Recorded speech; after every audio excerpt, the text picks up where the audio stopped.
এই প্যাসেজ এখান থেকে আমরা এখন রয়েছি 215 নম্বর ঘরে। ওয়াল পেন্টিংটা খুব সুন্দর রয়েছে, ডবল বেড, এখানে দুটো সোফা রয়েছে, ওয়ার্ডরোব রয়েছে, বিশাল বড় ওয়ার্ডরোব, অনেক স্পেস, প্রচুর স্পেস। নিচেও আপনি জায়গা রাখাছে, মালপত্র রাখতে পারবেন। মোবাইল পয়েন্ট রয়েছে, টেলিফোন রয়েছে, ফ্যান ট্যান তো আছেই, এসি রয়েছে, দুটো ফ্যান এখানে, একটা নয়, দুটো ফ্যান। এখানেও একটা ওয়াল পেন্ট রয়েছে, আর এখানে দুটো ফ্যান রয়েছে। দেখুন দুটো ফ্যান ঘুরছে, প্লাস এসি। টিভি রয়েছে একটা বড়, এখানে অনেকটা জায়গা। আয়নাটা বড় আয়না রয়েছে একটা, দেখতেই পাচ্ছেন। কমোড, ঢুকেই কমোড, হাত ধোয়ার বেসিন, কলের ব্যবস্থা খুব সুন্দর, জল পড়ছে কলে একদম। আয়না রয়েছে বড় একটা, স্নান করার জন্য সরঞ্জাম রাখার জায়গা রয়েছে। এখানে রয়েছে সাবানদানি, সাবান রয়েছে, এই যে জল পড়বে, জল পড়ছে, বালতি, মগ, টুল, বসে চান করতে পারবেন, সব রয়েছে ব্যবস্থা। এখানেও প্লাগ পয়েন্ট করা, যদি এখানে ভবিষ্যতে কোনো কিছু করলে সেখানে রাখা যাবে, প্লাগ পয়েন্ট করা রয়েছে।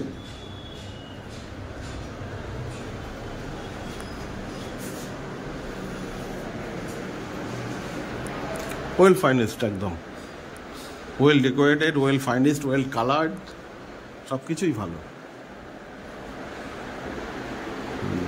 ডবল বেডশিট রয়েছে, ডবল।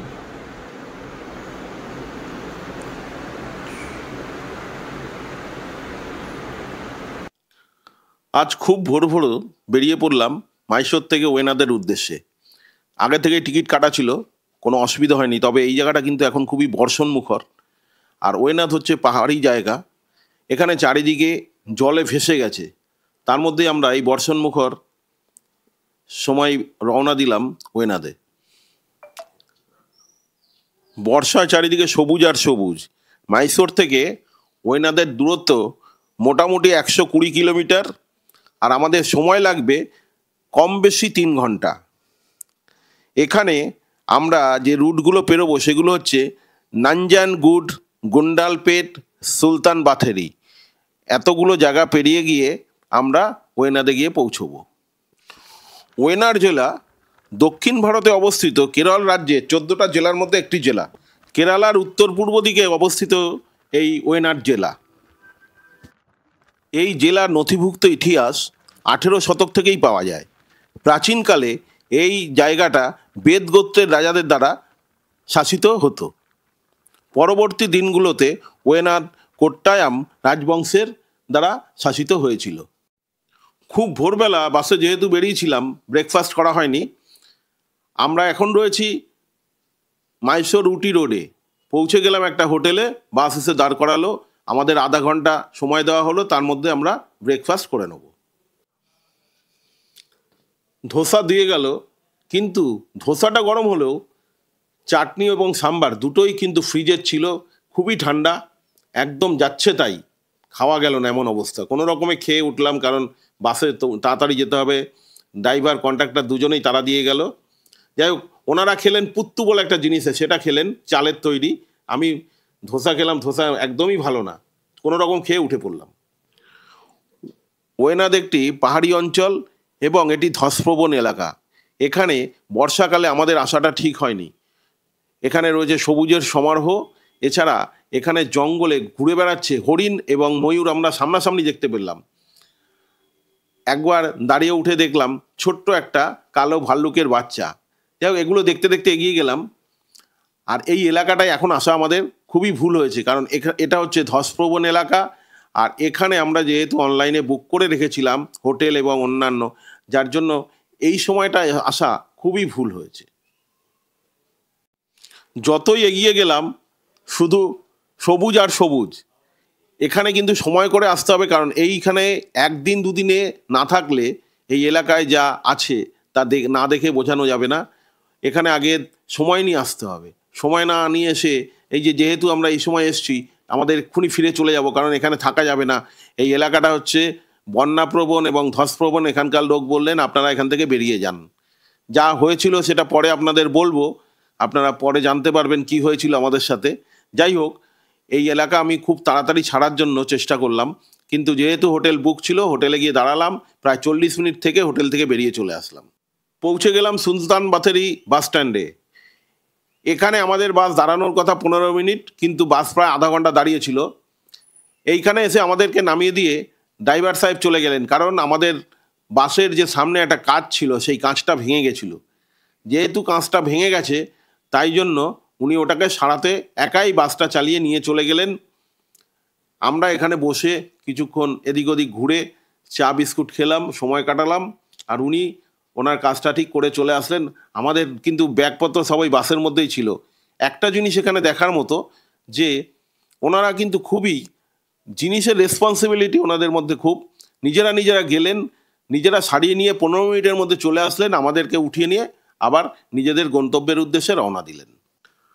সুলতান বাথেরি নামেই কেরালায় খুব পরিচিত।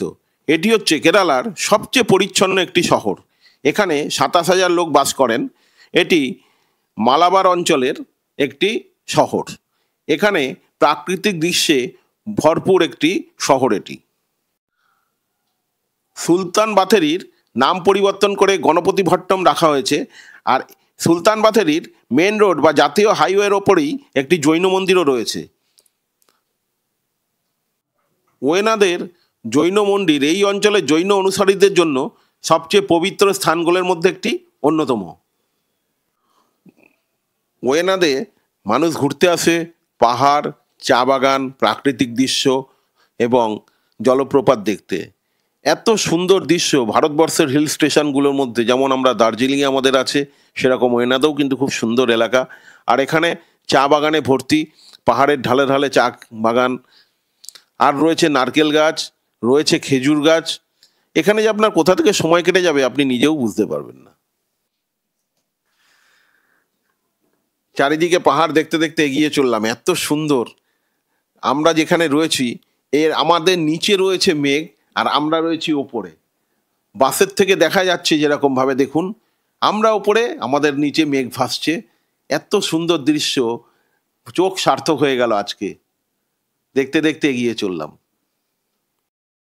ওয়েনাদে তো দেখার জায়গা অনেকই রয়েছে, জানি না কতটা কি দেখতে পারবো, কারণ এখানকার লোকের সাথে কথা বলে যেটা বুঝতে পারলাম আমরা ভুল সময় এসে গেছি। আমাদের যদি এখানে থাকতে হয়, ভালোভাবে দেখতে হয়, তাহলে কিন্তু ডিসেম্বর জানুয়ারি হচ্ছে সবচেয়ে ভালো সময়। যাই হোক, এইভাবে এখানে চলতে থাকলাম। আমাদের বাস যত এগিয়ে চললো আমরাও প্রাকৃতিক দৃশ্য দেখতে দেখতে এগিয়ে চললাম। আমরা এখন রয়েছি মেঘের ওপরের রাজ্যে। এত সুন্দর প্রাকৃতিক দৃশ্য না দেখলে বর্ণনা করা যাবে না। যতটুকু পারলাম আপনাদেরকে দেখানোর চেষ্টা করলাম। এই দৃশ্য দেখতে গেলে অতি অবশ্যই আসতে হবে ওয়েনাদে। আর কখন আসবেন?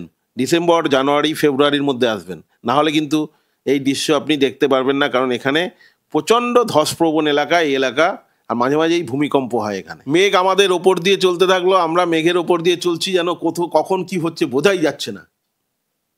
প্রচণ্ড বৃষ্টি শুরু হয়ে গেছে, চারিদিকে জল আর জল। এতক্ষণ আমরা কিন্তু ওপরে ছিলাম তাই বুঝতে পারিনি, যেহেতু নিচের দিকে চলে এসেছি এখানে শুধু জল আর জল। জলের যেন আর শেষ নেই। প্রতিটা বাড়িতে, প্রতিটা রাস্তায়, ঘাটে, সব জায়গায় এক হাঁটু জল দাঁড়িয়ে গেছে। তার মধ্যেই আমাদের বাস এই জল মাঝখান দিয়ে এগিয়ে চলতে থাকলো।